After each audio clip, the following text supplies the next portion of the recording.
It plugs into the blue bit. Oh yes. There's another bit on the front, but that's for the blue bit for your power lead. Class 1 and Class 2. So Class 1 is single insulated tools. Anything metal housed, Yes. jugs, toasters, stuff like that. Class 2 is double insulated tools. So if I grab a tool, Like electric jugs that have got plastic ones. yes, see this tag? Yes. See that double square symbol? Oh yes, double square, yeah. Double square symbol is a double insulated tool. Just about all power tools are double insulated. So double insulated means a Class 2 test. Class 2 test. Okay? So if I get said skill saw like this, Which is single insulated. well, Class 1. there's a couple of other things.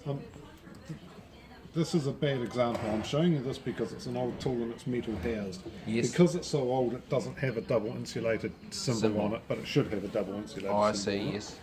Single insulated stuff doesn't normally have an earth pin. Oh, I see, yes. Upon saying that, a lot of people put an earth pin even though it may not be connected and only have 2 wires. Correct. Right? So, plug said tool into there like so, press F2 for Class 2, F2. and it says appliance is not switched on.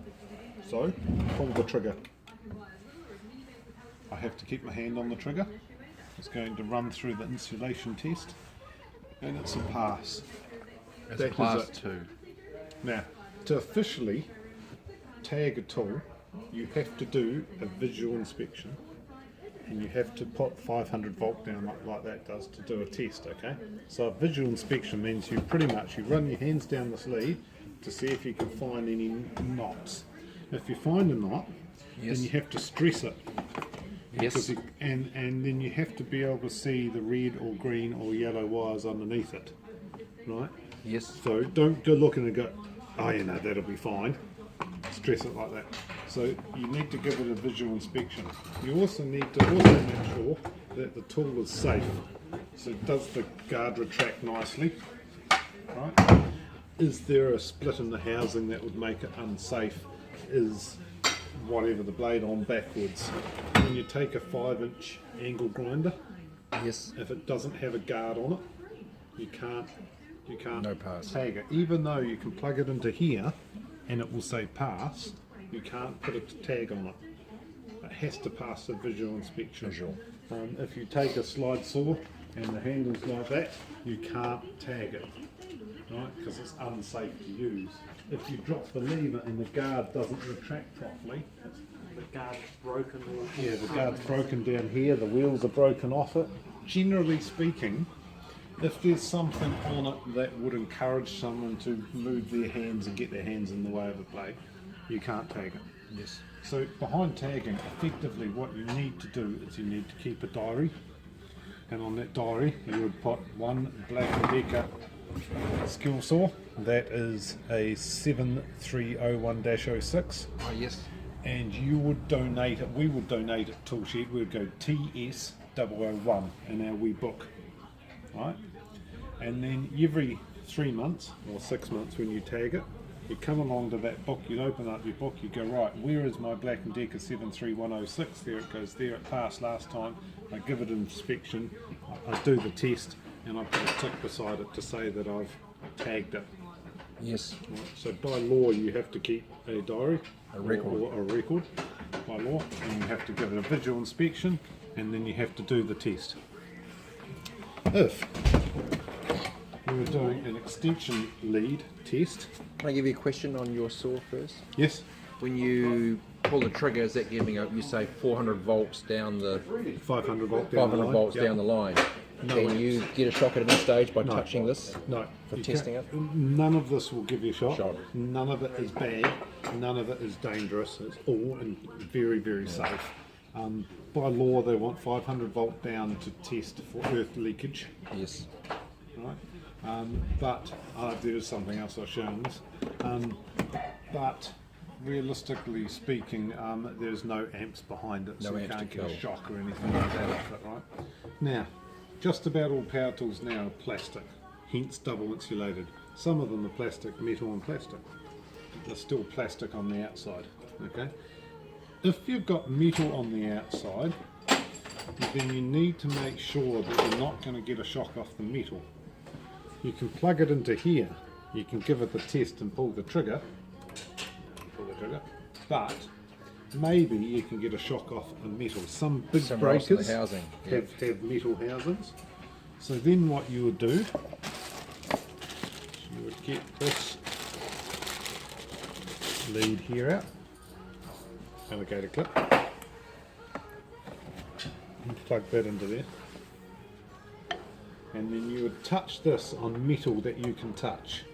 Yes. Okay. Now, maybe if you can't get at the metal because it's hard, put that on it and reach down and touch a metal screw or something like that. Quite frankly, if you've got to put that on it to reach down something to touch a piece of metal, then your hand can't get at it, then you're not going to get a shock, right?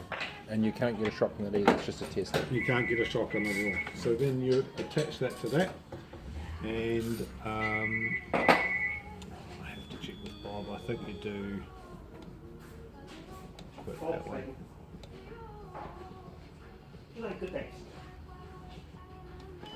Does the appliance have to be Oh. switched on? Right. An ohms test. Yeah. So this is it's just going to run through this test. So effectively, what I've created is I've created a circuit. Yes. Right, so skill saw through there, through the metal housing, back through into here. Yeah. Telling you to fail, yeah. Yes, it's because the tool's old and it doesn't work very well. It's not as proper. Or it's not earthed properly. Yeah. So being it passed the orange lead test the first time, Yeah. and this one failed, would you fail that tool then? Yes, So that tool would be failed. that tool would be failed. So it didn't pass the Didn't pass. continued current test right Yes. It just so happens that this tool's really old and the motor's burned out on it actually, so yeah. Show you some more tests. The 10, this is a 20 metre extension cord. So with an extension cord, all you're doing is completing the circuit. Yes. Right. Plug. That says lead test. Hit lead test. Lead test is going to do a lead test. It's going to pass 3 or 4 different things. And the valve is, the dimensions are ever so slightly different, but the first of all, a simple glare must have been right. And that's it. Passed. Even though you got a bald spot Because there. you'd need to do a visual inspection of the cable as well. And if I did a visual inspection, I would fail this obviously, Yes. because I can see the leads on it, so it would not pass. Right. But if you just can't see that, and that's an extension cord, then that's exactly what you do to all extension cords. Again, jot it down in the book. You've got to put down the book, put down 2 metre black extension lead. Generally the rules around tagging on a building site or on site, tools have to be done every 3 months. In a workshop, double insulated tools like that have to be done every 6 months. Oh, yes. And single insulated tools every 12 months. If you've got a saw bench that you plug into the wall and it stays plugged into the wall forever, Yes. then even if it's double insulated, then 3 years, 2 years, it's not a great issue. Computers, printers that are plugged in and left there permanently, 5 years I think. Do it 3 years to be on the safe, you can do it, it's easy. If your saw bench is a permanent saw bench and you plug it into the wall, but the cleaner comes along at night time and unplugs it every night, then it's got to be tested regularly. Oh, yes. Right? Which is the pretty easy way of doing it. Now, what I would suggest from Stephen's point of view is I would say right, I've got workshop 1, I've got workshop 2, and I've got vehicles, I've got that vehicle and that tool's got in it. So I'd print an Excel sheet out on the computer, showed everything in that workshop, everything in that workshop, or everything in that half or whatever, and everything in that vehicle. When you come to tagging, you can come along and maybe the top ones are every 3 months and the bottom ones are every 6 months and the tools underneath are every 12 months. Yep. And when you come to tagging that workshop, go to the computer, print out the Excel sheet, and there's 30 tools on it. So you go to that workshop, there should be 30 tools there, right? So then you go and tick off those 30 tools. So it's a way of keeping a tool register of everything that you've got and everything. And then once you do it all, you go, oh, hang on, where's that 9-inch Metabo angle grinder gone? It's not there anymore, right? So you use it for tagging. This is a very small part of the actual tagging process. Keeping a record, visual inspection's the main thing. The last thing to be aware of, we've had an issue slightly of Jim's Tag and Test guy walking around tagging things like Makita battery chargers. Here's a Makita battery charger. The one You down know there. what I mean, for cordless. Yep. Cordless drills. Yeah, for charging those batteries. Down here. Is it? Yeah, a bit like that charger there. Yeah. Right? Anything with really sensitive electronics in it. And what they've done is this machine, you come along, they plug the charger and you hit F1 for single insulator and battery charger or double insulator, and you hit it. And they test it and it passes it and they walk away and then they go and use the battery charger the next day. The battery charger doesn't work. Because really sensitive electronics don't like 500 volt down it. No. Even no amperage, it can interfere with it. So on here, to remember how to do this now, on here, if you go F1 and enter, no, sorry, okay, F1 and enter, F2 and enter,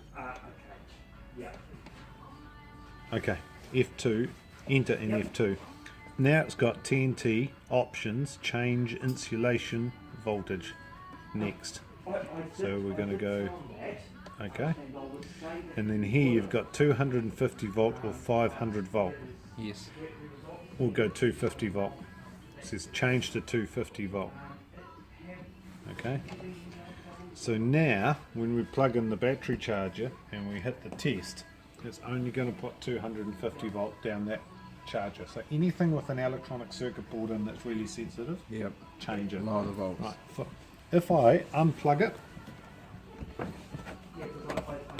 and I plug it in again, the automatic reset is always 500 volt. Oh, I Because the see. law says 500 volt has to go down a tool. Yes. Right, if I turn it off on at the wall, it'll be 500 volt. Right? So enter and F2, change insulation OK, change to 250 or 500 volt. Change it to 250, do your sensitive electronic stuff.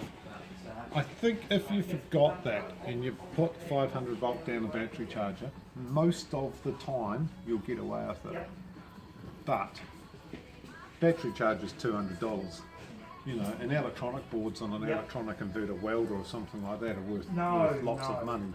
So just make sure that you're doing a 250 volt test on sensitive electronics. Yes. Maybe if you're tagging your Gentle Annie washing machine with lots of electronics on it, you would. I don't know if you tag your washing machine very often, but you know what I mean? Like when you charge your computer screen or something, change it to 250 volt. They're usually plugged in all the time, washing machines. What about a wash machine in a public place like a laundromat? Would those have to be tested That should be regularly? tagged, yes, very Yeah, much so. Yep. there is a way to combat that. A lot of That pretty much covers it. It's, the main points, know the difference between class 1 and class 2, which are single insulated and double insulated, hence the singles. Lead to, oh, so okay. Yeah, RCD. Yes. RCD. So when you test this RCD, there's a couple things you've got to know. The first thing is you actually have to test the outlets first before you test the RCD. So you test the outlets by doing effectively the same as an extension cord lead by completing the circuit. We get them from Cleantech. A lot of pumps Switch has to be on. come with those. So that's plugged into the machine, that's plugged into the machine. No. And Lead it's test, for and it's that going to do a very lead test on that circuit. If I turn the switch off, but it is, if you Right. are going Set to to be 250 retrofitting them to... I still set to 250, you see that? To your water glasses when you're selling it, Should be set to 500. shouldn't it? Should be set 500 volt on something like this.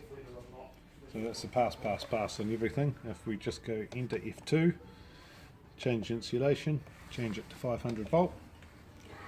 Right. Now, if I turn that switch off and do the same test, what's it going to say to me? Oh, it's fail probably.